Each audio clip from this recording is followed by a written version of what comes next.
Welcome to The Megyn Kelly Show, your home for open, honest, and provocative conversations.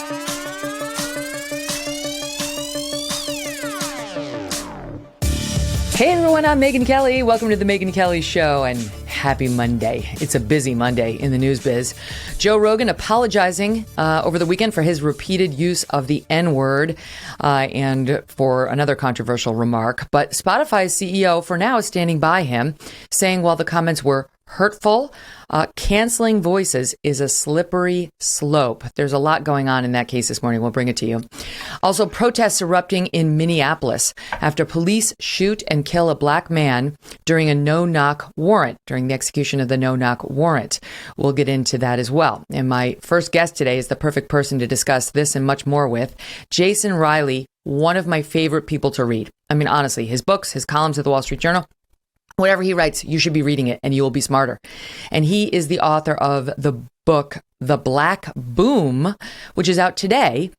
So we'll discuss that. And he's also, as I mentioned, a columnist at the Wall Street Journal and a senior fellow at the Manhattan Institute. Jason, welcome back. Thank you for having me, Megyn. Congrats on the book. We'll get to that in one sec. Let me just hit a couple of news items with you. And I'll just kick it off with Joe Rogan. So they tried to get him over the past couple of weeks for, quote, COVID misinformation. You know, he put on Dr. Robert Malone and others, and some didn't feel he questioned them aggressively enough about their anti-vaccine opinions. He came out and said, okay, I'll try to do better. I'll put on more diverse voices and I'll press harder. Then they switched the narrative to he's a racist. And we saw the same tapes that they're circulating about him now right after he endorsed Bernie. You know, it was very clear the Biden people put out the tapes saying, this guy, don't listen to Joe Rogan. He may like Bernie, but he's a racist. And indeed, the tapes show him using the N-word at least a dozen times over the past several years. I think it's in the past decade. And telling a story about going to see the movie Planet of the Apes in a predominantly black neighborhood. And Joe Rogan saying, it felt like I was on Planet of the Apes when I went to watch the movie. And he apologized for that too, saying, I realize that sounds incredibly racist. You know, even to me, it's horrible. I'm sorry. And I wonder, because you're always fair on these issues. Those are tough comments. But what is the big picture in your view about what's happening right now with Joe Rogan? Well, I'm not really familiar with this show. I don't listen to it, Megyn, but it does seem to fit. This instance does seem to fit a pattern of what we've seen through this whole, cancel culture phenomenon, where someone says something controversial or something you don't like, and the idea is not to debate that person, but to silence them or to shun them in some way, and as a journalist like you, I don't like to see that. I think, I take free speech and freedom of expression and that sort of thing very seriously. And I think if someone says something controversial, you push back by pointing out where they're wrong, and then you move on. And that's what we do in this society. But this idea that we're going to police speech, something that doesn't sit well with me as a journalist, and I'm sure it doesn't sit well with a lot of Americans who can decide for themselves. If people don't like what Joe Rogan is saying, they'll stop listening to him. I mean, that's sort of the way it works here. Mm-hmm. And yet that's not the way they want it to work. They want him gone. They want him deplatformed entirely. And you've got people like India Arie coming out and saying, I don't care about the COVID stuff. I care about the race stuff. And I don't want my music on a platform with a guy who makes comments like that.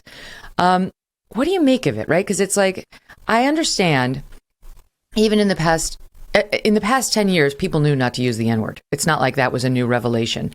And yet that word is all over Spotify's music. Like if you listen to Spotify, it's very obviously, it's a very selective outrage. I mean, that's been clear for a long time, but it's also selective in the sense that the left rarely wants to call out their own when they get in this sort of trouble with their misuse of. I mean, the civil rights leaders, anti-Semitic remarks made over the years, racist remarks made by blacks and others on the left. they seem to get a pass. We don't linger over that. We move on. So yes, but it is very much selective outrage. This idea that Black people melt when they hear that word it's a lot of play acting. I mean, Dave Chappelle can't string together 2 sentences without using this word. We're the most popular entertainers in the country. So I do see a lot of performance art going on here. Mm-hmm. Yeah, I'm thinking of somebody like Chelsea Handler, who was praising Louis Farrakhan, who has made the most disgusting remarks possible about Jews. Didn't hurt her career. No one cares. Fine. She can be cast in. No one's saying she should never act in another movie again. Different story. And so, yeah, you could do this to a lot of very popular, especially somebody like Joe Rogan, who's just been, it's not like he's been anchoring the CBS Evening News. He's been out there having like these no holds barred conversations for all his time, and his show exploded. And I just don't think he ever put guardrails on himself. And now he's realizing with a bigger platform, he may have to. That's part of the deal with all the power he has and the partnership with Spotify. I would like to call your attention, though, as a journalist, and you're with the Wall Street Journal. But here is, listen to this, Margaret Sullivan. She's a columnist at the Washington Post for our audience. She comes out with this, Jason. She says, I'm disgusted by Joe Rogan's weak apology on the COVID stuff. My former colleague's death at age 47 makes it worse. My friend was 47. He was overweight and asthmatic, very much at risk, and he was unvaccinated. And she's blaming Joe Rogan. But then she adds this. I don't know for sure whether getting vaccination and booster shots would have saved his life. And I have no idea whether he'd ever listened to Joe Rogan's podcast or for what reason he chose not to be vaccinated. But let me get back to the point. It's Joe Rogan's fault, and Spotify's too. I mean, this is the lunacy on the left, Jason. It is lunacy. And again, it's sort of this condescension, this condescending view of the American public and their supposed inability to separate the sort of wheat from the chaff and this sort of thing. I mean, there's all kinds of information coming at everyday people all the time. They decide who to take seriously. They decide who to go to for medical advice. And the idea that a comedian can't be out there doing his thing, or someone just, talking off the top of their head, that people are sitting at home and as if this is a biblical script that they're hearing and are going to go immediately act on it. It's nonsense. Mm. And again, I think it's a very insulting view of the intelligence of the average person in this country, including the average Joe Rogan listener who knows, when he's fooling around and when he's trying to be serious. Plus, they're getting, on the COVID stuff, they are getting the other narrative by the boatload, every channel they turn on. So he puts on an alternate voice with an alternate viewpoint. They don't need Joe Rogan to interview, although he did Sanjay Gupta to get Sanjay Gupta's point of view. Yeah, the idea that you need he needs more balance on his program, where the existence of his program is providing balance. You come up against this all the time. This sort of token balance that the left believes in. I get invited to do panel discussions and things like that all the time, and it'll almost always be 3-on-1, 4-on-1. And because they have one more conservative voice, it's, we have balance now. No, you don't have balance. You have window dressing is what you have. Right. And so, yes, this idea that Joe Rogan's show needs more balance. Oh, my goodness. I mean, one of the few conservative voices out there, and they can't tolerate that. Mm-hmm. I really do think with him, they do go after their own, the left woke mob. It's not all liberals. It's the leftist woke mob. But they go after their own sometimes. We've seen that in a couple of cases. But somebody like Joe Rogan, who is not woke and is fighting them on that core issue of making identity politics everything, race essentialism and trans ideology and all of it, is a particular threat, especially given that his platform, he's got 11 million viewers or listeners. It dwarfs anything in cable news. Anything. You could combine the average ratings of, all the Fox News evening hosts who dwarf MSNBC and CNN hosts, and they still wouldn't reach Joe Rogan. So he's a bigger threat. So that's what this is about. They want to silence him for those viewpoints, not for any particular offense they claim to be experiencing from his comments on race or his COVID stuff. There could be something to that. You could be absolutely right about that. But I still think the dominant media in this country is very left of center and mostly left of center. I mean, ABC, NBC, CBS, the New York Times, the Washington Post, USA Today, the biggest networks, all of academia. For example, the Hollywood left in terms of the entertainment industry, what people are thrown at, they have such a tremendous advantage. The idea that they can't tolerate a Joe Rogan here or there, that he is somehow a threat to their dominant narratives out there, I find pretty pathetic. You're talking about some very insecure people if that's what they really believe. Yeah. Well, now the CEO of Spotify comes out and says he's standing by Rogan. He says, I strongly condemn what Joe has said. And I agree with his decision to remove past episodes from our platform. Apparently between 70 and 100 episodes have been removed. He's saying by Joe himself. But he says, I want to make one point very clear. I don't believe that silencing him is the answer. We should have clear lines around content and take action when they're crossed, but canceling voices is a slippery slope. Looking at the issue more broadly, it's critical thinking and open debate that powers real and necessary progress. This, Jason, while to appease his critics, he's not donating, but he's going to invest $100 million to license and develop the marketing of music and audio content from historically marginalized groups, right? So it's like, get off my back. Look at me. Well, a lot of the most popular music in this country is already coming from historically marginalized groups. I'm not sure that's where these groups need the most help. But well, you know what he actually means. He's referring to his deal with Meghan Markle. Okay. He's already paying them $50 million for a podcast they've released one episode of. It's pathetic. All right, let's move on to matters more important. New York is a microcosm of what's happening in cities all across the country with its crime rate. From San Francisco to LA to Chicago, Pennsylvania, and so on. Crime rates rising in our major cities. Homicides are rising. And now, because of these soft on crime DAs, among other things, and the demonization of police writ large in the wake of George Floyd. And so now, after the death of two police officers that made national news in New York and their funerals last week, in which this DA, Alvin Bragg, was specifically called out by name, he is rolling back a couple of his policies. Okay. I thought it was interesting to ask you about, because I saw you recently did a column on Mayor Dinkins in New York, who was our first black mayor. And you were saying, hey, Eric Adams, of course, being the mayor, Alvin Bragg is our DA. You were like, pay attention to what happened with Dinkins, because, there's some lesson to be learned. But Bragg says, okay, great news. Commercial robberies done with guns, loaded or not, and or with knives, will be considered felonies again. Great. Make felonies again. That's going to be his new policy. Terrific. It's all we ever wanted. And he says, and also, quote, violence against police officers will not be tolerated. Oh, okay. Could go on, right? Because what he did was he removed the death penalty. He took it off the table for anybody who shoots and kills a cop. I'm not saying that's why these cops got killed, but it doesn't help. It's one of the reasons why the widows are calling him out. And I wonder, because there's that, but there's so many other issues in New York that he's not touching. And I'll just take this from a New York Post columnist, Bob McManus wrote it.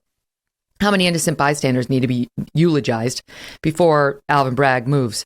How about targeting housing authority gangbanging? Folks from the projects don't get 24/7 coverage like murdered cops, but shouldn't they count?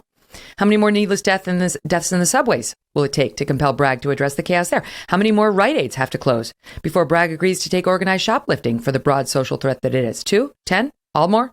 How many? And here's a larger question, he writes. How long will Manhattan stand for his perverse pick-and-choose interpretation of criminal codes? This is not prosecutorial discretion, he says. It's prosecutorial nullification. Your thoughts? I think McManus is absolutely right. And there he's writing about the sort of downstream effects of putting targets on the back of police officers. It's not just the physical safety of cops that's the concern here. It's that these cops will then pull back. They'll become less proactive. They'll be slower to answer 911 calls, more reluctant to get out of their cars and interact with members of these communities. And what's going to happen in these communities is that the bad guys, the criminals, are going to have the run of the place.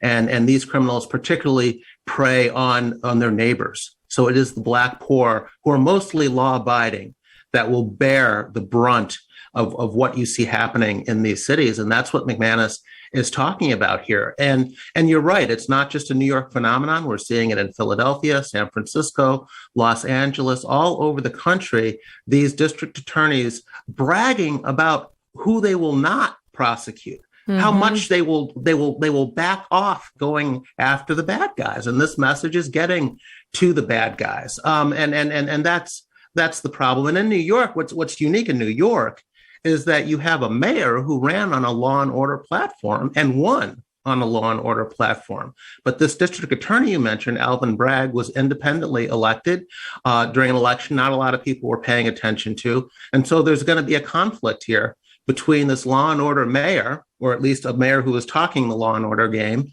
and a prosecutor who comes right out of the progressive central casting here, talking about how he doesn't want to go after these criminals, and so we'll see what happens. But I think the lesson from the Dinkin years is that when you make police do their job with one arm tied behind their back, they can't, and the criminals win. And we saw record levels of homicides, of violent crime during the Dinkins years, and that did not end essentially until Rudy Giuliani came along after Dinkins and let the cops do their job. It made it clear that City Hall had the backing of law enforcement, and then they went about cleaning up New York. And Michael Bloomberg, who followed Giuliani, pretty much kept his policing policies in place, and New York was back again. And so we'll see what happens. But I think there's going to be a real conflict here between the new mayor and the new district attorney.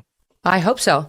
I hope there's a real conflict. I mean, so far, Eric Adams has had Alvin Bragg's back, and that's a problem. He should be cracking down on him. Maybe that helped Bragg reverse his, downgrading of armed robberies into misdemeanors back up to a felony. I mean, it's insane that we even spent a month with that weird approach in place. But he didn't completely pull his controversial memo. So I think we're going to get a lot more crime in New York City unless Eric Adams and our very weak-kneed governor, Kathy Hochul, do something to keep the pressure on this guy. But here's the other side of it. We've been talking about how after George Floyd and the talk about police by these politicians as universally racist and awful and out there in the streets hunting black men has absolutely led to an increase in crime. Cops are like, okay, fine. It's the Ferguson effect, right? They stand back, as you were just saying. Crime goes up, and they got their arms crossed saying, okay, how do you like life without us? Now you see cops getting killed, but invariably you see another case of police accused of overreacting, of being too trigger happy, and the narrative swings back the other way. And we've seen that over the past weekend. I don't know if you've heard this case of Amir Locke. So there were protests in Minneapolis. It happened in Minneapolis. Of course, George Floyd too. This guy was 22 years old, and what happened was he was fatally shot by cops in a Minneapolis apartment last Wednesday. They were executing a no-knock warrant, where you don't have to sort of knock and say police, police. They had a key. Actually, they went in. They woke him up. He was asleep on a couch. It's 6:48 in the morning, and you see the guy wrapped in a blanket. He was not the subject of the warrant. The man who was shot and killed, Amir Locke. Mm-hmm. He was apparently, what we're told, staying at his cousin's house. One presumes the cousin was the subject of the warrant, though they haven't made that clear. The police come in. The whole thing took 54 seconds, and they shove the back of the couch where the guy's sleeping. He emerges from the couch. I don't know whether he had the gun in his hand from the second he emerged, like he was holding it while he was sleeping, but within seconds, he was certainly pointing a gun. The cops say at them. The family says that's far from clear, and he was shot and killed. An officer shot 3 times. Officer Mark Hanneman, who'd been on the force since 2015. He's been on paid administrative leave since last week now. And civil rights attorneys Benjamin Crump, Jeff Storms, they represented George Floyd's family. They're already involved. And this is the next big thing where protesters have taken to the street, reviving the anti-cop narrative. What do you make of it? Well, I don't know enough about the details of this case to comment on it specifically, but you're right. It does fit a pattern that we've seen in recent years with these high-profile incidents. And what I worry about is the failure of the media to put these interactions into a broader context. These are rare instances, and they're presented as everyday affairs. And that's simply not true. They also never talk about what is drawing police to these neighborhoods in the first place. In other words, they never talk about criminal behavior and the role that that plays in the number of incidents that occur overall, and therefore the number that could possibly go sideways, which happens sometimes. But you can't really talk about racial disparities in police shootings without talking about racial disparities in criminal behavior. And the media is very reluctant to do that. And so the broader public hears about incidents like this, and everyone covers them. It gets nonstop coverage, and they assume that because something is getting more coverage, it's happening more often.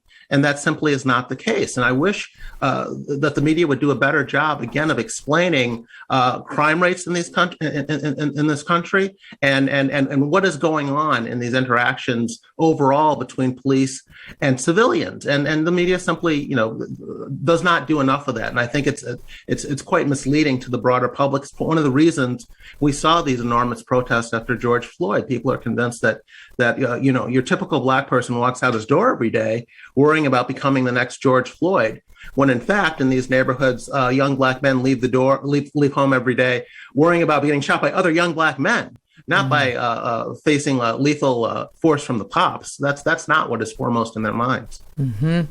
So now MSNBC and CNN will put this on loop. I will show it to our audience. I tell you, it is disturbing because I want you to know what we're talking about. But this is the real time video of it. We have one where it's slowed down, but here's the real time shooting video, and then we'll play the slow motion video right after of what happened. Let's watch and listen, and the audience listening at home, this will be on our YouTube channel later. Police search warrant! Police search warrant! Police search warrant! Hands! Get on the ground! Get on the fucking ground! So to correct my earlier statement, it happened in 9 seconds. It's just that the whole tape we have is 54, 9 seconds. They went in. The guy didn't have much of a chance to do anything. Even Second Amendment defenders are saying, hey, he's allowed to have a gun in his own apartment. And it was licensed and he had a permit. And the cops are saying we have to make decisions in split seconds in our business.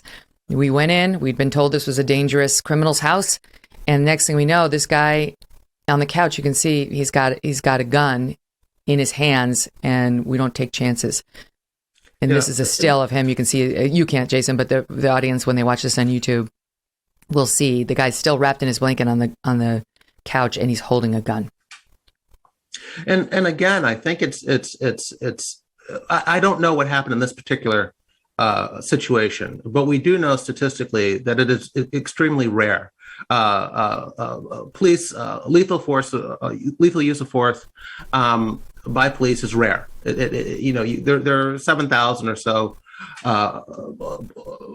Black homicides every year in this country. Police are involved in maybe 2 or 3% of them at most. So this is a statistically rare event that is now going to be presented as an everyday affair. And again, the problem here is that when you put a target on the back of police, what you do is encourage them to pull back. And that has all kinds of impacts on these communities.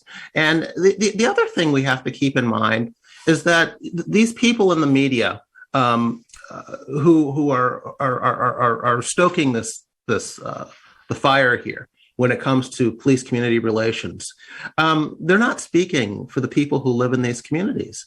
This whole defund the police movement, this whole let's reduce resources to law enforcement movement is not a sentiment shared, according to poll after poll after poll, by the people who live in these communities, who repeatedly say they want more police presence in their neighborhoods. Black folks in this country call the cops more than any other group.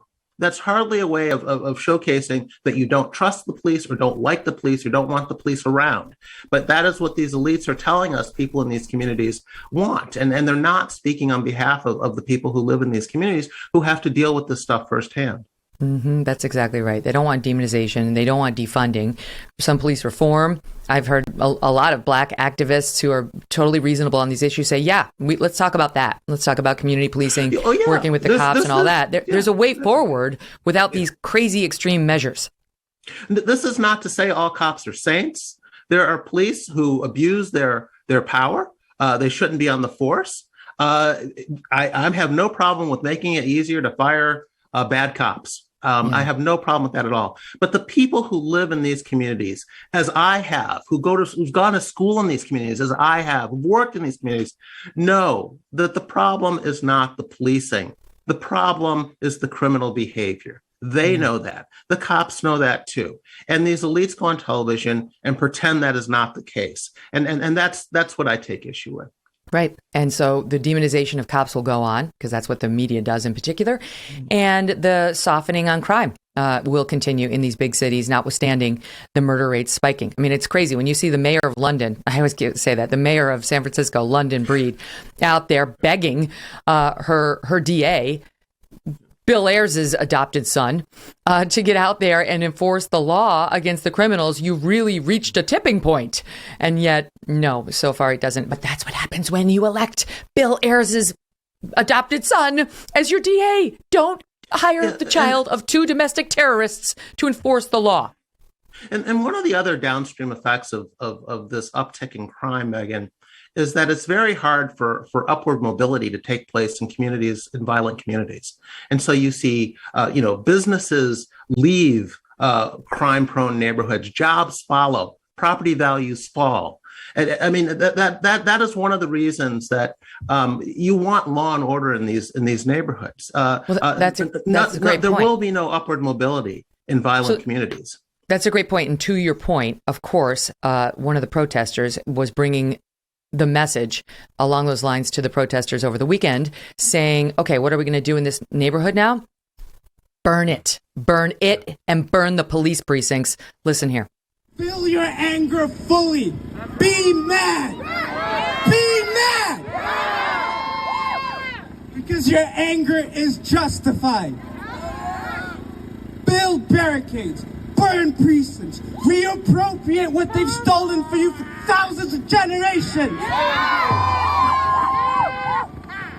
Most of all, show love to one another. Radical love. And show absolute hate to those who oppress us. Power to the looters. Power to the rioters. Say his name! Say his name! Say his name! Thoughts on that one?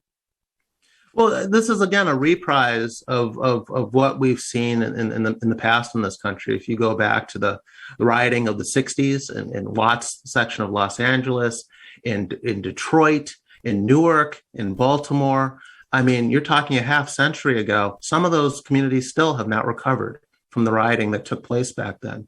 So you can do long-term damage to these communities when you promote violence in the way that this is being promoted. It is not in the interest of helping the people who live in these communities. The activists raise money doing it, stay relevant, but you're not helping low-income minorities when you encourage them to behave in this way.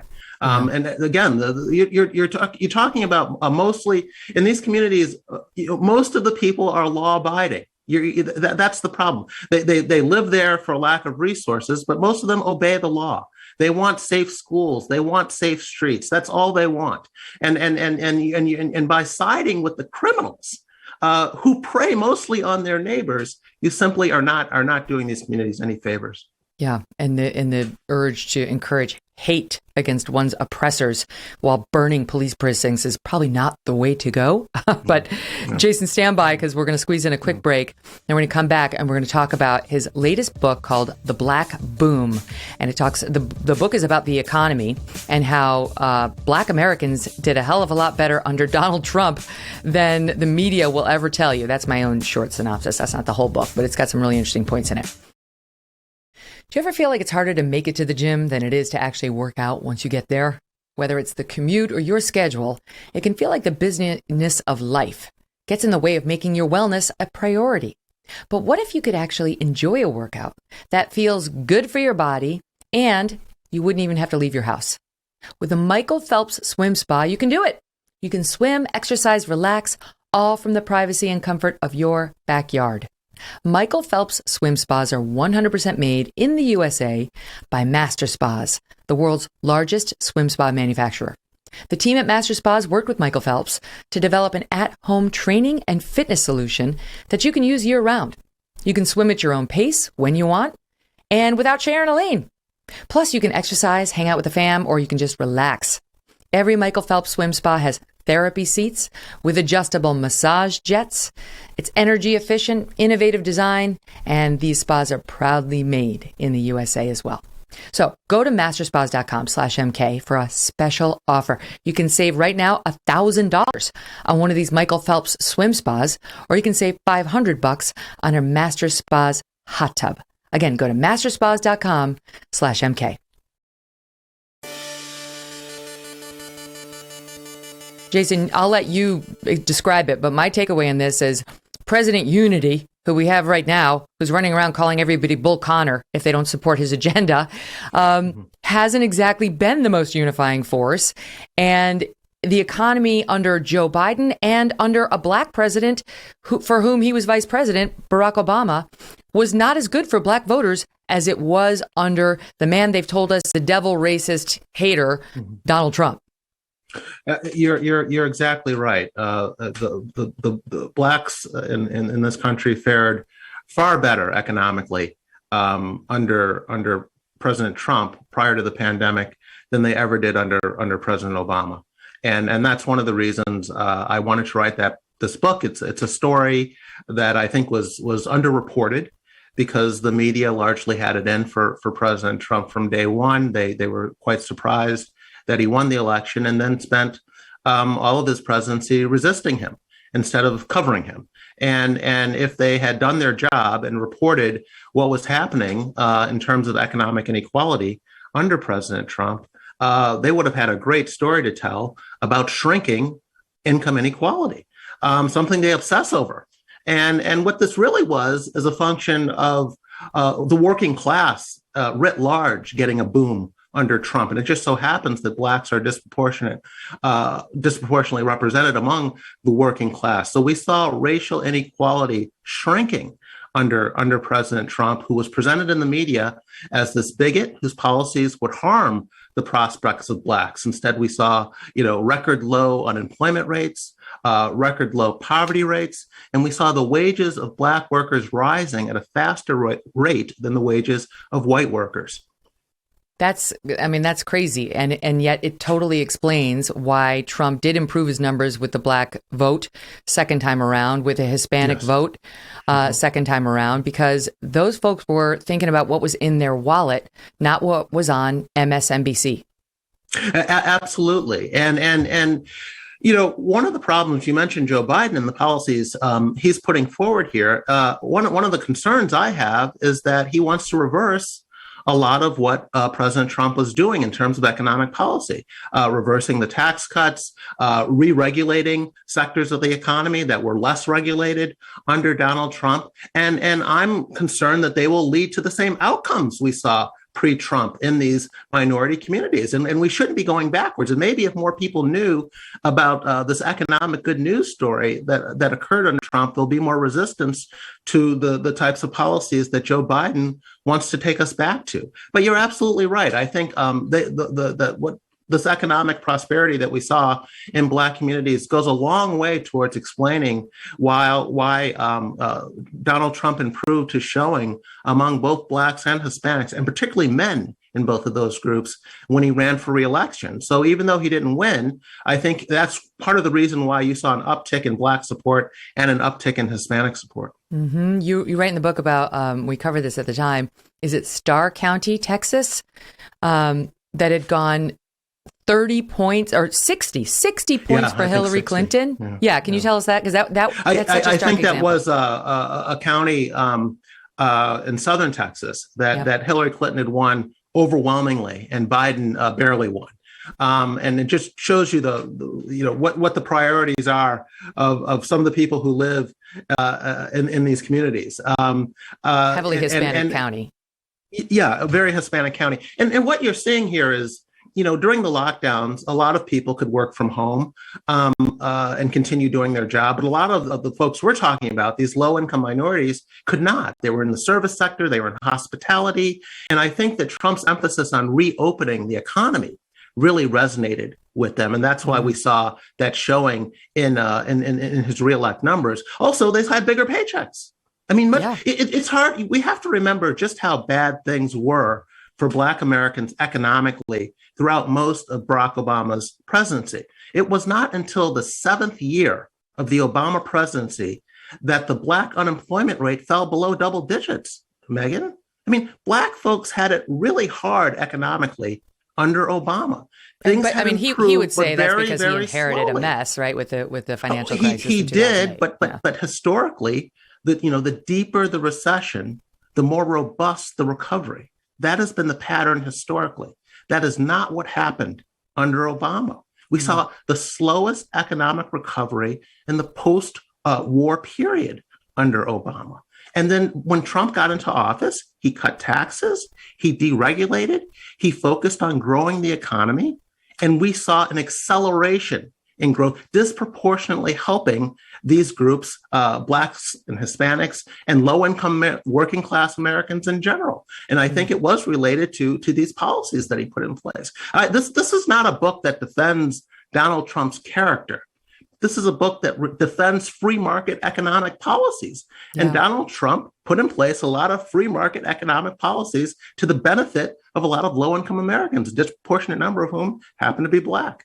Well, that's the thing. Like, you can dislike a lot of what Trump tweeted and said, but separate yourself and the way he made you feel in response to reading these things from what the policies did for your fellow Americans. Like, did they work or didn't they? Are we helping the groups that most need help, or aren't we? That's what an adult does, not a child who wants to make it all about him or her. It's also what the media should be doing when they're doing their jobs. And I take the media to task in this book for not doing their jobs, for not following the practices that they traditionally had followed in covering a president. And I think it really was to the detriment of not only their own profession, because who knows how long, if ever, it will take for the media to recover the credibility it lost in the way it covered Donald Trump. But we are just, our conversations in this country are more divisive and all the rest because of the way the media covered this president. And like I said, I think this is a very, very underreported story about the economic gains that certain groups are having.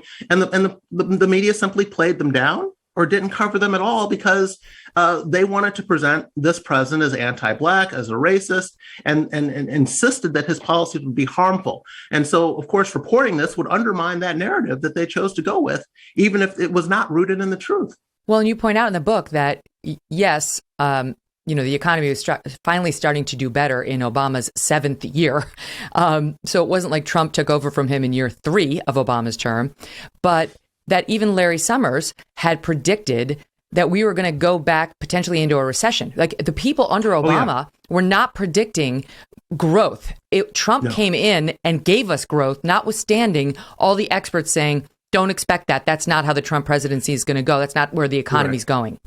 Well, you had two things going on. The last year of the Obama presidency, economic growth fell by 50% from what it had been in the previous year. And people like Larry Summers feared that we were headed into another recession. Trump did not inherit a growing economy. He inherited a slowing economy under Obama. And it wasn't just Larry Summers who was predicting this. The Federal Reserve was predicting this. The Congressional Budget Office was predicting this. Everyone thought we were at the end of a business cycle. Unemployment can't go any lower. Job growth can't go any faster without inflationary concerns coming into play. And Trump's proved them all wrong and never got any credit for it. Everyone said, we saw this boom and everyone said, oh, this is just a continuation of what was going on under Obama. Obama was claiming this 2 years into the Trump presidency. Obama was taking credit for the economic growth we saw. Biden was taking credit for it. So again, this is just the media simply not doing its job. Yeah, no, we have that. Listen, here's Obama. I think it was the year was 2020, October 2020. 2020, right? Because he was trying to help Biden get elected, running around saying this, and it was parroted and totally accepted by all the media. Listen to him. It's not that complicated.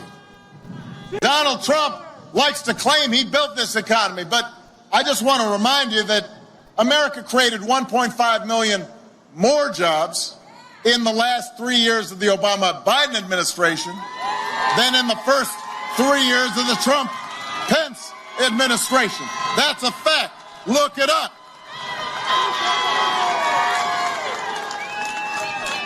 And that was before Trump could blame the pandemic.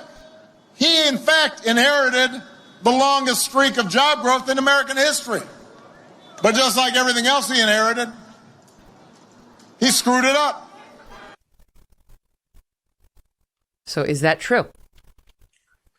No, it's not true. The Obama defenders are trying to present a sort of heads I win, tails you lose argument here. They were predicting economic catastrophe under Trump. And if it had happened, I don't think they would have blamed it on Obama. Right. But because it didn't happen, they want to give Obama credit for it. I mean, you can't have it both ways, Megyn. But the truth is that the growth accelerated under Trump. It accelerated. You can't give Obama credit for a situation that improved markedly under his successor, not under Obama, whether we're talking about jobs, whether we're talking about economic growth. And again, against all these expectations that said otherwise, this is what the Trump administration produced prior to the pandemic. So no, I don't think Obama deserves credit for what we saw under Trump. And I go into the details in the book. And you're right. And as the book points out, in particular, for people of lower socioeconomic status, white working class, yes, but also blacks and Hispanics and all the groups that we were told he reviled. He helped them more than anybody. And even I had Brianna Joy Gray on the show not long ago who worked for Bernie. She was making the point, all the Trump policies only helped corporate America. That's it. And this book really makes the opposite point. No, it actually, his policies really helped the working class in a way we're no longer seeing. And it's not all about Trump. It's about those policies, which tend to be more right leaning and which could be repeated if we had somebody who would pay attention. All right, stand by, because there's a lot more to get to. And I've got to ask you about what's happening now as this big case goes up to the Supreme Court. It'll be in the fall.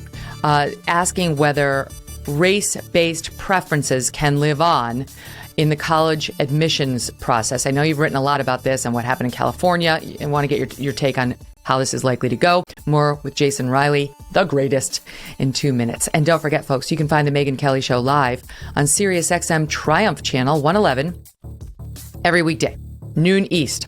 And the full video show and clips by subscribing to our YouTube channel, youtube.com/Megyn Kelly. If you prefer an audio podcast, you subscribe and download on Apple, Spotify, Pandora, or Stitcher, wherever you get your podcasts for free. And there you'll find our full archives, more than 250 shows including, and you should definitely go back and listen to the first time Jason was on, episode 115. You're welcome. I want to talk to you about Blue Blocks and their amazing blue light blocking glasses. These things really do help your eyes. Since getting a pair of these amazing glasses, I have had no more headaches or fatigue when looking at a computer screen, watching TV, or using my phone. And I have dry eye, so I really need these things, and they really have helped me. I wear them when I'm using digital devices. They've been a game changer. They come in non-prescription or prescription. They also come in reading options, and they're made in an optics laboratory in Australia with super fast shipping to the US. I also wear their Sleep Plus glasses 2 to 3 hours before bed. I haven't slept this well in years. They're so good. Highly recommend getting a pair for yourself, and you will be amazed at how well you feel after just one use. It starts with the one, and then you're going to get them for your partner. Mark my words. My favorites are the Aero Sleep Plus glasses, and I also love their Remedy sleep mask. Love the sleep mask. It's 100% blackout, gives you the best night's sleep. You know, and like my husband's reading, I want to go to sleep. There's a sleep mask for me. Go to blueblocks.com/MK. Use the code MK to save 15%. That's Blue Blocks. It's spelled BLUEBLOCKS BLOX.com/MK, and use that code MK to save 15%. Welcome back to the Megyn Kelly Show. Jason Riley is back with us now. He is the author of the new book called The Black Boom. Well worth your time. Very few journalists would actually take the time to separate fact from fiction on the economy, what makes it boom, and what makes it boom for Black voters. It'll help you understand a lot of what happened during the Trump administration and some of the issues that'll be back on the agenda as we head into the midterms and then the next presidential race.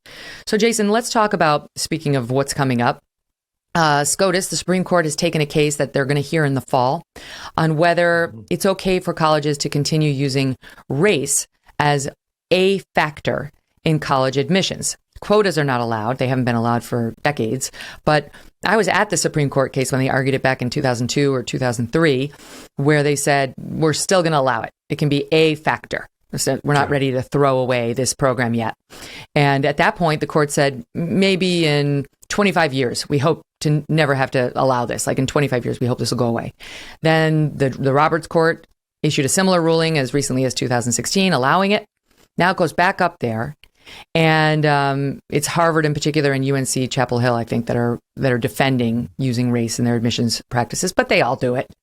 And this, we have a history to look at to tell us whether, if the Supreme Court says, you know what, we're at the point, no more of this. We don't solve racial issues by becoming more racial.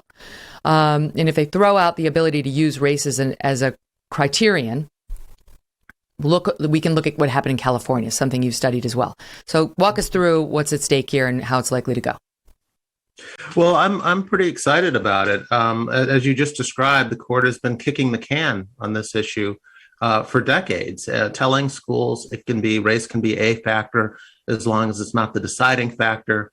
But schools have clearly let race become the deciding factor because they're obsessed with getting racial balance on campus. So I'm hoping that the Supreme Court will rule that the Equal Protection Clause means what it says, the civil rights laws mean what they say, that race cannot be used in a discriminatory way. And the one thing they also have on their side, Megyn, is public opinion in this area. A lot of people don't know it, but polls have consistently shown that a majority, not only of Americans overall, but a majority of Blacks, a majority of whites, a majority of Asians, a majority of Hispanics, all support ending the use of racial preferences in college admissions. So there's a chance here for the court to do what's not only right by the Constitution, but popular in this country today, though you'd never know it from the elites. And, some people are concerned about the incrementalism on the part of Chief Justice Roberts. Will he not want to move too fast on this? But it's interesting, in my reporting,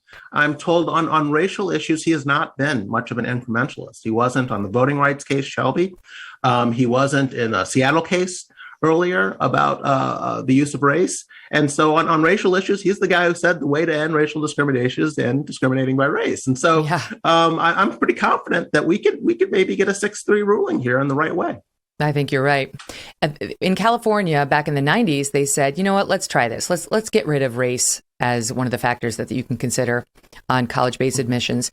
And everybody on the left predicted, oh my God, this is a catastrophe. And the numbers went down a bit in terms of, Black enrollment at their most elite institutions within the UCLA system. But over time, my understanding is that got reversed. And Blacks who were able to graduate with degrees in science and some of the more sort of hard sciences went up. And the matching system worked much better because we weren't just putting people at schools where they couldn't necessarily handle the curriculum based on their pigmentation. Yes, exactly. You're absolutely right. Recovered quite, admissions of minority students recovered quite quickly, even at the elite schools. But overall, graduation rates for both Black and Hispanics rose by more than 50%, including in the hard sciences, as you mentioned. And so, yes, the outcome was better. And more poignantly, in 2020, California politicians and liberals tried to reverse what they had done back in the 90s and allow race in admissions again. Californians, our biggest state and our most diverse state, overwhelmingly rejected going back to race-based college admissions. Again, what tells you something about where the country is on this issue. And a lot of Asians got involved in this because they know that schools like Berkeley and UCLA were discriminating against their students when it came to racial balancing. So they were especially opposed to going back to the bad old days of discrimination, of racial discrimination. And they also happen to be the plaintiffs in the Harvard case. These are Asian students who don't like being discriminated against. It's no accident. And we'll see. It's not quite 25 years since that 2002 or 2003 case, but I think we're close enough. And I think you're right about how it's going to go. Jason, always a pleasure. Thank you so much for being here. Good luck with the book. Thank you. Coming up, an exclusive interview with a doctor suing her former employer for racial discrimination against her.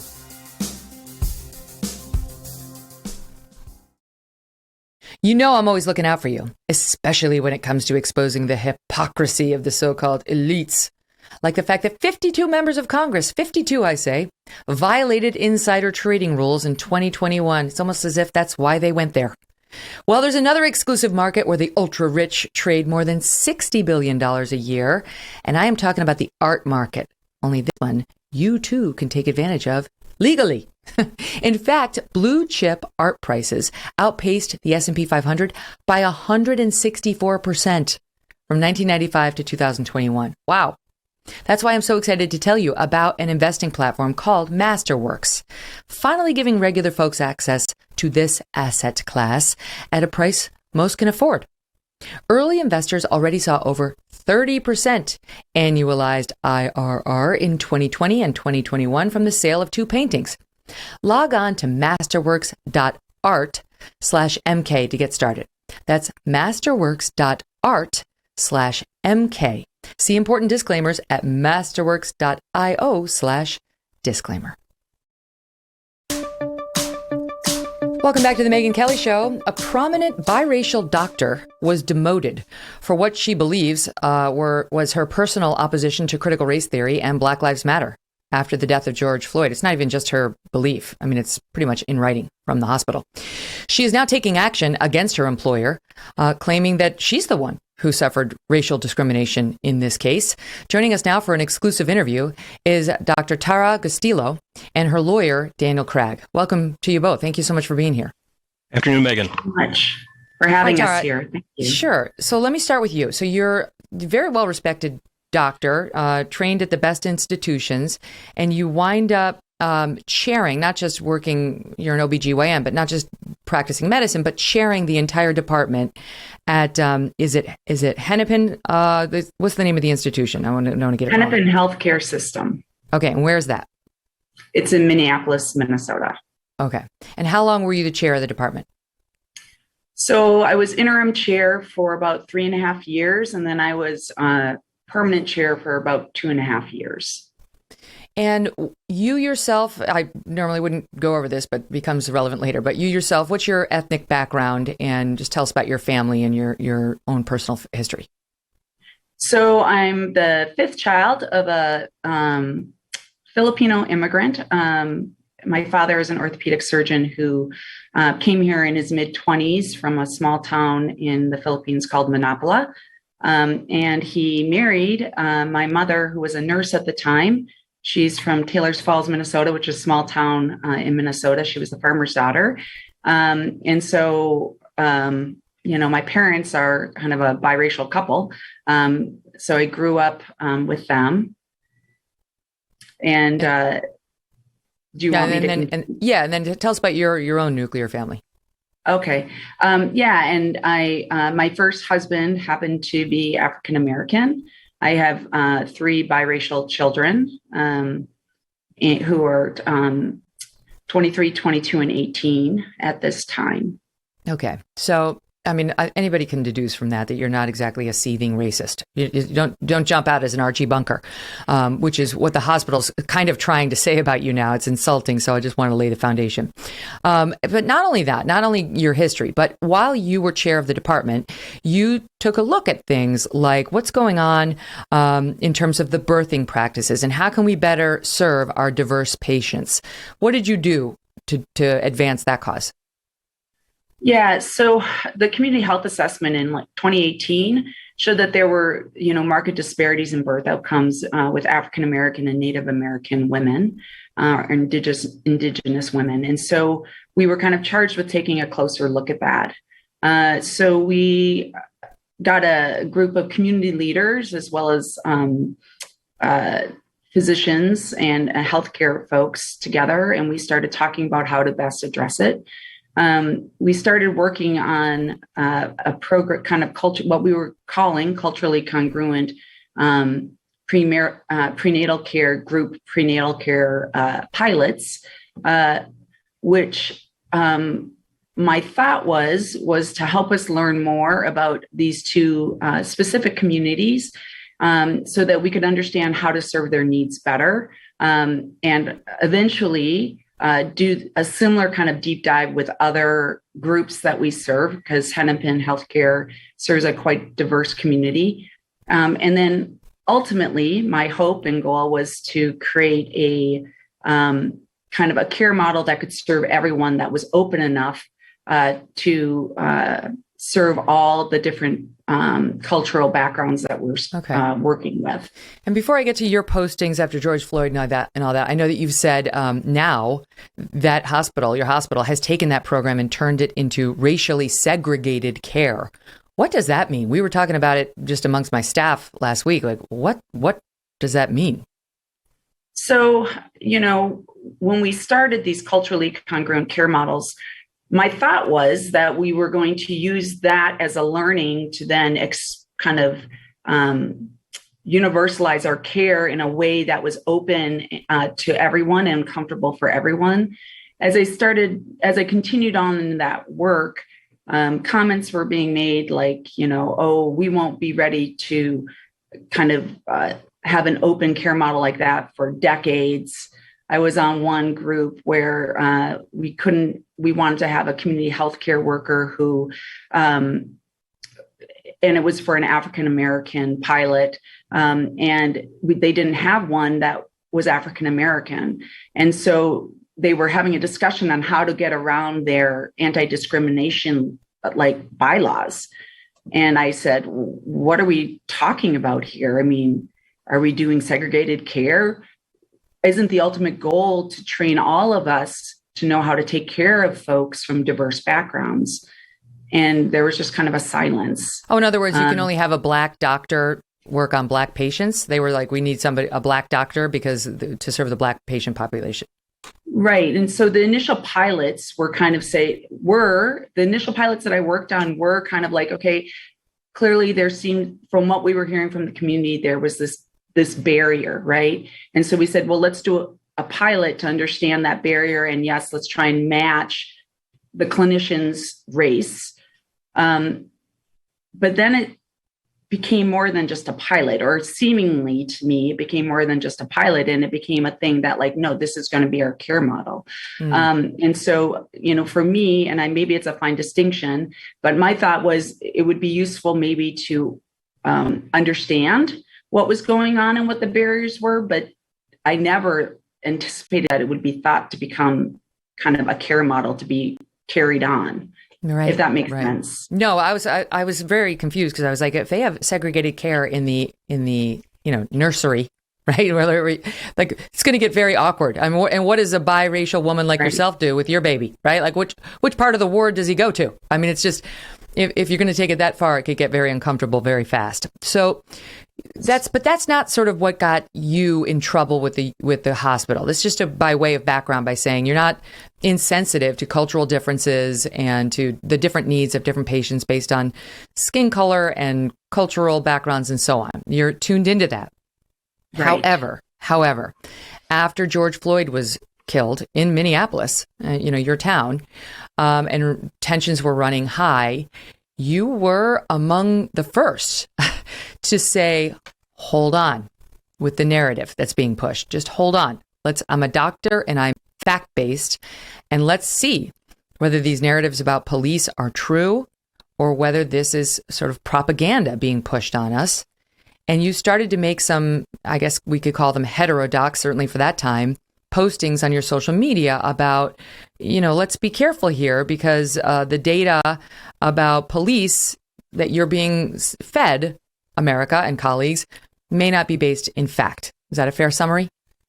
That is a fair summary. So yeah, after George Floyd was murdered, I remember looking at that initially, and it didn't even strike me that it was a Black man. I just saw this policeman killing someone. And I was really appalled. And when it became, everyone seemed to immediately jump to race. And I thought to myself, am I so out of touch? And so I actually started pulling up all the FBI statistics, and I went back and I was looking, and I wasn't insensate. Of course, I'd seen quite a few news stories about Black police brutality to people of color. But when I got the statistics and I saw that they really weren't bearing out this narrative that people of color were being targeted and hunted, I felt like personally, I felt kind of angry as a mother of two Black sons and a Black daughter that I had been unnecessarily so afraid once I actually saw the statistics. And then two, I went and looked kind of into what had happened in other places where police were weakened, and knew that it was not good what happened, and that people of color, if the police were going to be defunded and weakened, that people of color were going to be disproportionately affected by that move. So I began posting. I even went to my CEO and the board of directors at Hennepin Healthcare and asked them to consider opposing defunding of the police, because we knew what would happen to the population that we serve, which is violence would rise in their communities. Yeah. You were prescient. That's exactly what did happen, not just in Minneapolis, but in city after city after city, which are now all refunding their police departments, having realized the devastating consequences of going the way that you were urging them not to go. So, and by the way, I do have to say, though, it was very brave of you, because I read that you were doing this in July of 2020 when, most people were afraid to touch this. Maybe you were more emboldened because you are biracial and you're the mother of Black children. But I had to tip my hat to you, because that took guts. And they did not exactly throw their arms around you and say, these are great ideas, Tara. Like, let's go with that. You could feel the brushback right from the start. Yeah. So, what I got from the executive leadership and the board was just, you're so brave for speaking out, right? What I got from my colleagues in my department was, especially when I kind of spoke out against Black Lives Matter for this reason, for their position of wanting to defund the police, that that wasn't as important as supporting Black people. And I was trying to explain that I viewed it as supporting Black people. Right.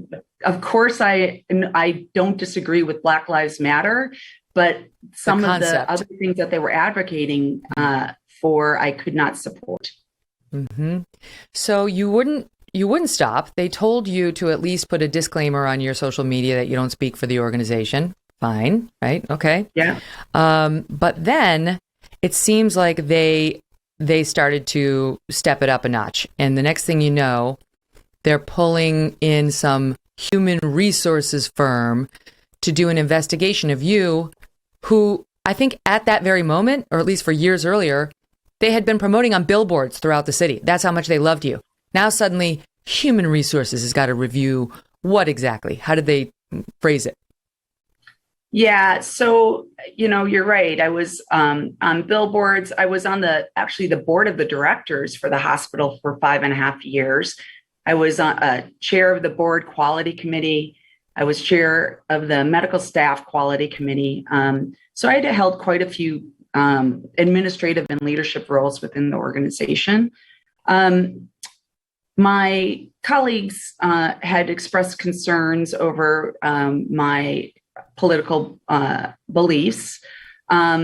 to the point that they kind of said that they didn't think I was able to run the department anymore because of them.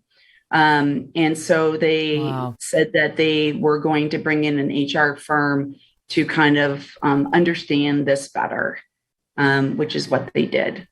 It's really amazing. I mean, I'm just going back and looking at, some of my team's summary of some of the postings, that you believe CRT is a race essentialist ideology that presupposes zero-sum racial conflict, seeks to remedy that by discriminating against individuals so as to make group outcomes more equal.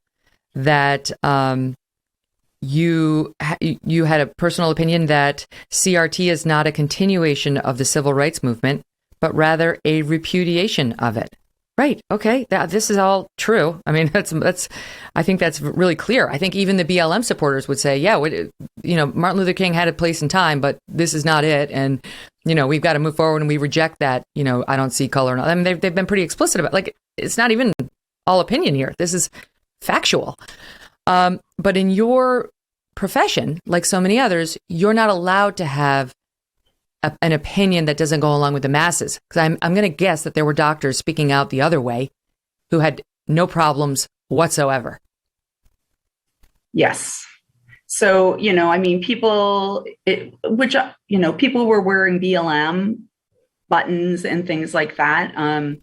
And, there was really nothing said about that. The organization was clearly, although officially they said they weren't going to support any specific organization, they clearly were more tolerant of certain political points of view. And yeah, sorry. Go ahead.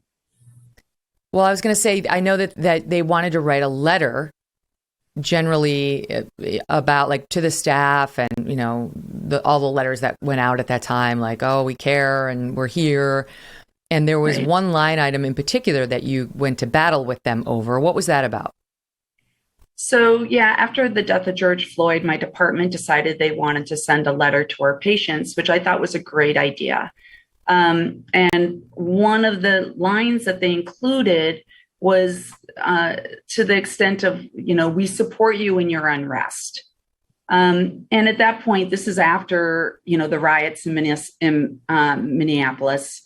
And I said, I have a hard time signing a letter that says the term unrest. Can we remove that term? I think some people may read that as riots, and I don't want to be seen as supporting the riots because I don't. I think it's really detrimental to our community. And they wanted you to sign it. Yes. So they wanted it to come from our entire department. And I said, I can't have it come from if you want to keep that term in there, you are welcome to sign that individually, but it cannot come from our entire department because at least one person in our department has a problem with the letter. These are doctors who are in your group who wanted, who drafted this and wanted you to sign it. Okay, I got it. Yeah.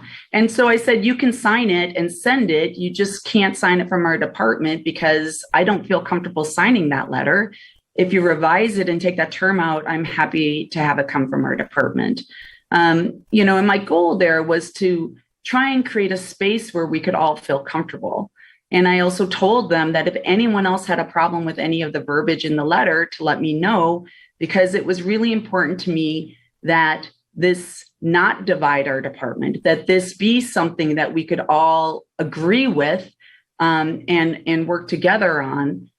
But that was not an acceptable stance with many of my partners. Do you know now, with the benefit of hindsight, whether there are other doctors in your department who feel as you do, or are they all against you? I think that there are many of my partners who maybe would have taken the attitude of, her beliefs are her beliefs. That's fine. She works well, right? There were some very vocal people in the department who had a problem with my political stances. And so, I think in the end of the day, they won out. My executive leadership forbade me from talking to any of my partners, which was my initial inclination was, clearly we're miscommunicating. And so can I sit down and talk with you? And my executive leadership said that would be seen as retaliation, just talking with my partners. Oh, wow. So that's how crazy the law is, by the way. They're not wrong about that, but it's insane that we've gotten to that point. The lawyers, they ruin everything. Unlike doctors. Objection. You know it's true. You know it's true, Dan.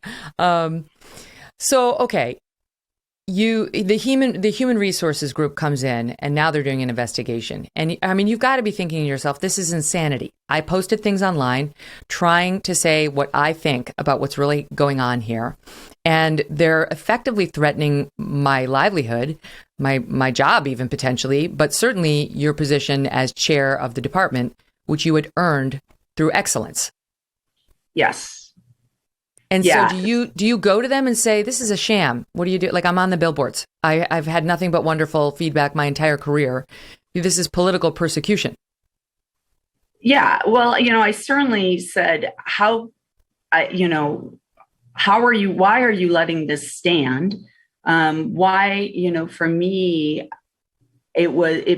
for them to, go to the place of you're racist, you are, unfit because of that, given my personal history and also my life's work. My entire career, I've been working with very many different diverse populations. And so to me, and I've also had like 100% approval rating from my patients from a very diverse population of patients. Wow. So to me, I said, let me talk, let's have a mediated discussion. But if you can't even talk, if you can't defend yourself, if you can't even give your point of view, there's not a lot of recourse, right, at that point. Especially when the people who are on the other side of the issue are freely able to express their views. That's madness. It's totally unfair, and it's wrong. And we're seeing it, of course, everywhere. All right, I'm going to squeeze in a quick break. And after this, we'll talk about what that hospital did to Dr. Tara Gustilo. It was very wrong. And she's fighting back with her lawyer, Dan. He's one of the good ones. We'll pick it right back up there. So Tara, the HR people come in and they do their little investigation. And what did they ultimately decide to do with you? So what they said was that they felt like there was too much distrust between my colleagues and me for me to continue on as chair, that a mediated conversation was not going to be possible. And that, basically the recommendation was that I should step down. And I'll jump in, Megyn, just to note, Sure. There was an HR meeting specifically where they admitted that her political views were the trigger for her demotion.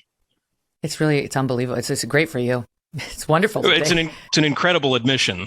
Right? It's great. You don't always get that. Usually they're saying, it's like, well, she sucked. It sucked. It had nothing to do with that. Now they're like, no, we hated what she said. She should have been pro-BLM. It's basically what they've said. I'll get to their defenses and what they're now trying to claim now that you've gotten a lawyer. The story changes a bit. But so they booted you as chair. And just for the record, can you tell us the race of the person who replaced you as chairperson of the department? She's a Caucasian white woman. Okay. So in the name of equity, they booted the biracial mother of black children for a white woman. Okay, that's how it works, but it's all about your political positions. And so then it makes sense. They questioned your ability to lead based on the statements on your Facebook page and so on, and specifically your views on race, according to your complaint. I think Daniel suggested that. Now, here's what they say, and Dan, you can jump in too if you want. They say Tara alienated her entire department and was not providing the necessary leadership required of a department chair.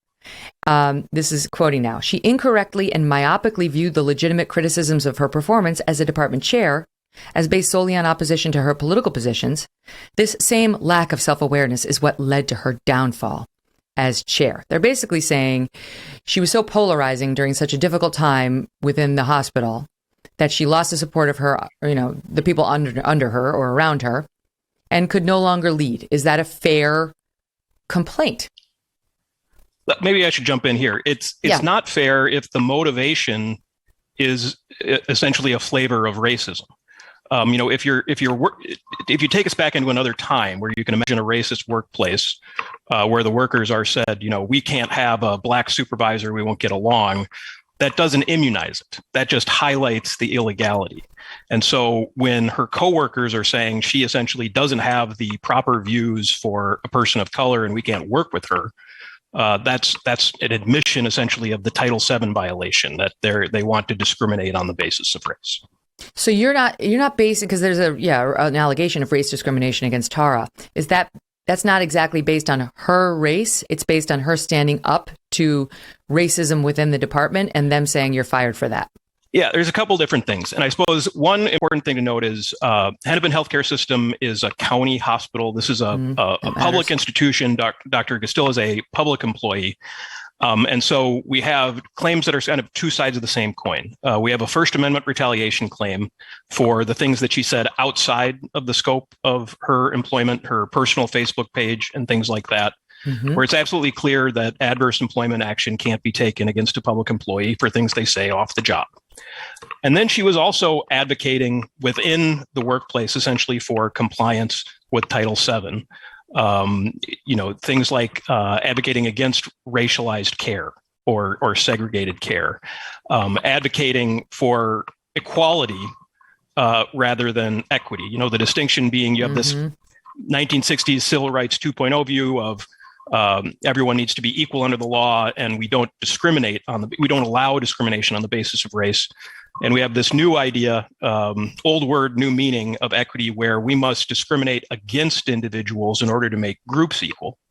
In our view, equity is that view of equity and acting on it is a violation of the Civil Rights Act of 1964. And so when Dr. Gustilo was out there advocating essentially for equality, she was advocating for compliance with Title VII, and they retaliated against her for that. Mm-hmm. So they claim that's not the case now. Now they're saying this was not the first time that there had been issues, Tara, with you as chair. And here's what they say, just as a couple of examples. They say in early 2017, 2 new female African-American OBGYN doctors spoke to HHS Human Resources regarding how they were being treated in the department. One characterized it as a, quote, pattern of microaggressions toward Black physicians and, quote, subtle racism. Others specifically related to you. In other words, they're not necessarily pinning those bad behaviors on you, but it's your department. Then they say others related specifically to Tara, saying to some extent all the physicians felt that when you, Tara, bring concerns to their attention, they are being asked to take the blame. They don't like you asking the physicians in your department to take the blame, and that the physicians feel like they are not supported. Those are the two main examples that they've given for, quote, the real reasons why you could no longer remain chair. What are your thoughts on it? So one, the 2017, no one from HR came and talked to me. There was an issue in 2017 where there was actually a Black patient who didn't want to get care from a Black physician. And at that time, we didn't really have a policy on that. And it was a concern. And it was a concern that we talked about it within my department. And I brought it to the executive leadership and said, we really need to have a clear kind of guideline on how to handle situations like this. And I will say that it was never acted upon at a higher level, even though I brought it up numerous times. So I don't know if that was what they were referring to, but that would have been about the right time frame. Regarding my saying that when physicians had conflicts with people that we should, quote, take the blame, I don't think I've ever said that we should take the blame. What I said was there's a power dynamic within medical care. And physicians are at the top of that power dynamic in general. So when there's an issue, it's often incumbent upon a physician to be the one to solve it. So if I've had an issue with a nurse, oftentimes the nurse is not going to feel comfortable coming to me and talking it out with me. And so I encouraged my colleagues to go when they had issues with other folks, go and talk with them and be the one to initiate, understand there's a power dynamic within medicine. And so as the physician, it may often be incumbent upon you to do that. What do you make about the microaggressions? Did anybody come to you and complain about microaggressions? You know, that term microaggression, not so much with me. I think certainly there were times where people, and I will say not just the clinicians of color, but there were just in general with physicians where they felt like they were being asked to unduly take on extra burdens and things like that. And we would talk about that. If it involved another individual, I would always encourage them to talk with that individual first and try and work it out. And if they couldn't, then to let me know, and either I or someone from HR could have a mediated conversation with them. I mean, it's really crazy to think about the nation's doctors at this level of practice getting upset about microaggressions, like little nits that people behave like jerks in every workplace. There's going to be nasty comments. They're not totally evolved in any profession, right? People. And so you're always going to deal with the one jerk who says this or says that. It's like most of us just like saying, that's life. I'm moving on. I don't need to go complain, make a thing out of it. And look, it continues to seem like this actually wasn't even a big deal at your organization. They're just digging things up they can find in the past to try to smear you, billboard lady, because it's really hard. They've got to try to tear down that image, probably actually and figuratively. Right, Dan? That's absolutely right, Megyn. And I think Dr. Gustilo can speak to the exact date, but recently the current chair asked her for help in leading a discussion with all of her coworkers on how to deal with the stress of clinic. And dealing with the public and everything, because she does such a good job of it. And as you can probably tell, she was actually a great leader. And it's now the lawyers at Hennepin who are trying to gin up a pretextual reason to justify what they did. So that's the real rub, right? It's like they shame you for your political views. Then they punish you by demoting you. Then when you fight back to say what you did was wrong, then they try to ruin your reputation entirely, right? And this is why so many people are afraid to speak out. This is why most people don't do what you did. And it's why I do think it was brave. So how much did they cost you when they demoted you? Like what was the difference in salary? Well, it was probably about a third of my salary was taken away from me with that demotion. I will say for me, it's not so much.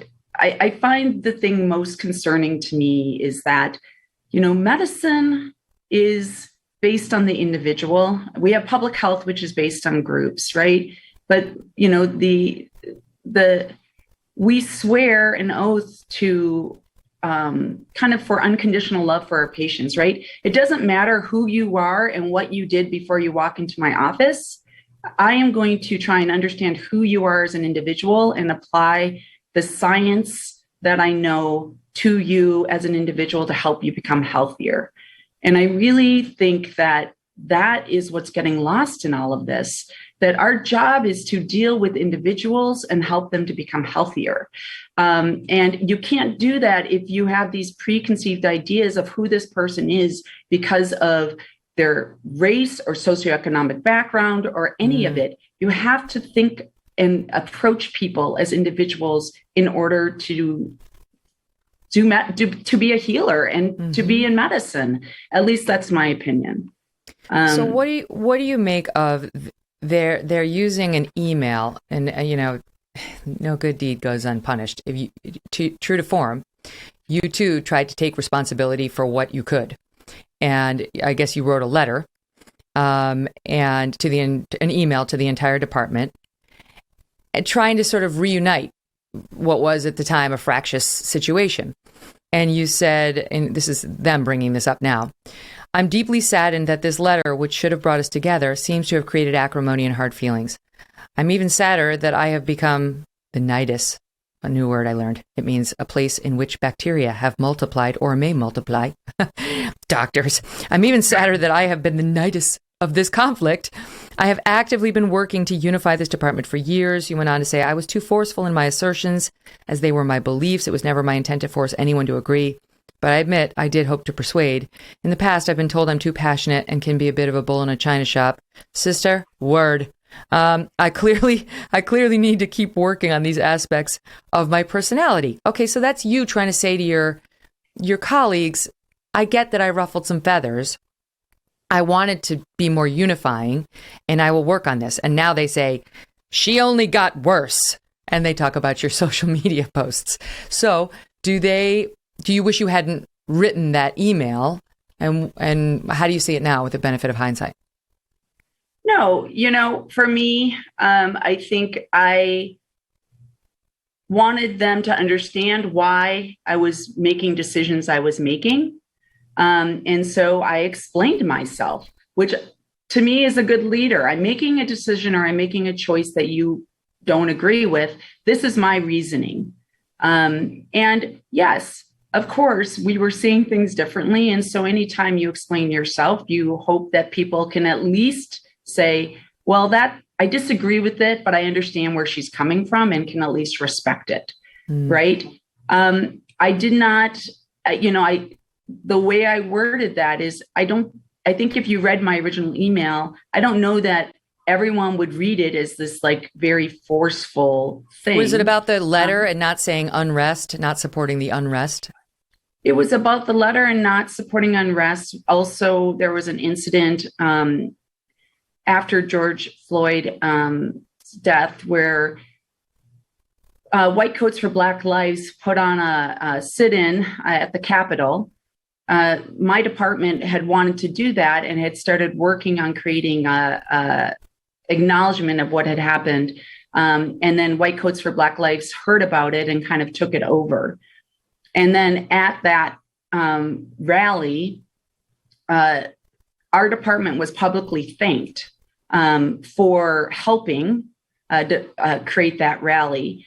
And that was something which Hennepin Healthcare had explicitly said that we were not supposed to affiliate ourselves with anyone in that manner. And two, I expressed my concerns with some of the positions of White Coats for Black Lives, which is associated with BLM. And that I felt like going forward, we as a department needed to be very aware of who we were affiliating ourselves with and making sure that everyone felt comfortable doing so. So here's the thing. I'm reading the story, and then I get to the part where the hospital says the group voted 25-1 in the end in favor of removing you as chair, and that you were the one who voted that you should stay. So I understand as a practical matter when you're running a business, et cetera, could you see their point that you could no longer lead, even if these people were being unfair, that clearly they didn't want you. And so can you really remain as chair when the entire department has turned on you? So for me, I think it's one of those things where, again, let's take it to, if my department had said, she's Filipino, we can't have a Filipino be chair. Would that have been an appropriate thing? And if the executive leadership, rather than letting it unravel the way they did, had stepped in earlier and said, hey, this is her political belief. It's unacceptable for you to, discriminate against her for that manner. She's doing this good work. Maybe it would have been different. I don't know. I do know that, from my perspective, I was put in a position where I could not speak with my department. I could do nothing to kind of. Right. Meanwhile, they were ginning up acrimony against you.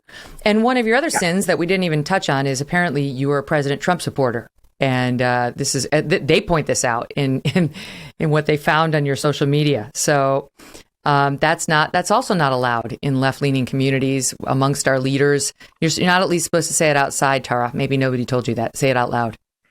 Yeah. Megyn, before we run out of time, can I tell you where we're at in the case? Yeah, I love that, Dan. So we had a pit stop at the EEOC, and now we've just filed in federal court here in Minneapolis. We do have a long road ahead of us, but luckily we have some good support with my co-counsel of the Upper Midwest Law Center, public interest law firm, and then FAIR, an organization you're on the board of directors of, has platformed our case and is also doing fundraising to help us get through this. They do have a fundraising page up on their website at fairforall.org/Gustilo-V-HHS. That's GUSTILO-V-HHS. And again, at fairforall.org. Yeah, no, that's important to know. And of course, part of my own disclosure that I sit on the board of a group that is supporting. I think I've made clear in our interview that I support you. I don't think it's not on the nose, because what they did to you is wrong. And it's just, you need to look no further than the own organization, which is openly supporting BLM. That's okay. But raising questions about BLM costs you your job. And, to your point, what if they've been running around saying, we really want to refer to every white patient who comes in as a white nationalist or a white supremacist? And you said, we're not going to do that. And then they fired you and voted 25-1, right? Like that. Yes, of course, you'd have a lawsuit. That wouldn't be lawful for them to do. You're fighting back against racism. And what's happened in these situations is, some of these tenets that BLM pushes are absolutely racist. They don't see it that way because they think you have to be the group in control, the group that's, quote, powerful, and that's always white people in order for there to be racism. So these are some of the issues you're going to be dealing with. Dan, as of now, what claim are you asserting? Race discrimination? Yes. So race discrimination, retaliation for advocating for Title VII compliance and also Minnesota Human Rights Act compliance, and a First Amendment retaliation claim that addresses her off-work speech on Facebook or elsewhere. Mm-hmm. Yeah. Well, can I ask you about that one quickly, though? Because what if she'd been on her social media? This was not the case, but what if she had saying the N-word over and over, saying something very clearly racist and awful? Could they then stamp on her First Amendment rights, understanding that they're a county organization or a city organization? That means the state's involved. Could they then say, you got to go? Well, on that specific factual scenario, I don't know. If there was an extreme disruption, it's possible there would be some wiggle room there. But generally speaking, she's going to be protected in her off-work political speech from retaliation on the job while a public employee. It's an important case. If you get a bad ruling, it's going to be very bad for people who are already scared to speak out. But if you get a good ruling, it'll have the opposite effect. So I know you're kind of hamstrung in how you respond to this, Dan, but how do you like your judge? Well, we got notice for our judicial assignment today. I think she'll be okay for us, but we're looking to send this one up on appeal as well. So someday I think this case will probably be heard in the Eighth Circuit, and we'll see how it goes from there. I do like our chances in the Eighth Circuit a lot. They have an older view of what equality means than the current proponents of equity, and so I think once we get there, we're going to be in good shape. And let's face it, if it goes to this U.S. Supreme Court, you're in a good position, too, because it's more with the conservatives now. And even the liberals have been fiercely protective, for the most part, of free speech rights. And you've got a good free speech claim in there in addition to the others. Listen, thank you for coming on and telling your story and for the courage it took to speak out in the first place, Doc. We appreciate it. Thank you so much. And Daniel, thanks to you as well. Thank you, Megyn. Okay, and check it out. If you can't remember all that, you can go to Fair for All, and all the links are there. And thank you guys for continuing to listen and watch our program too. Don't miss tomorrow. We got a big show then too, going after Chesa Boudin. That ought to be fun.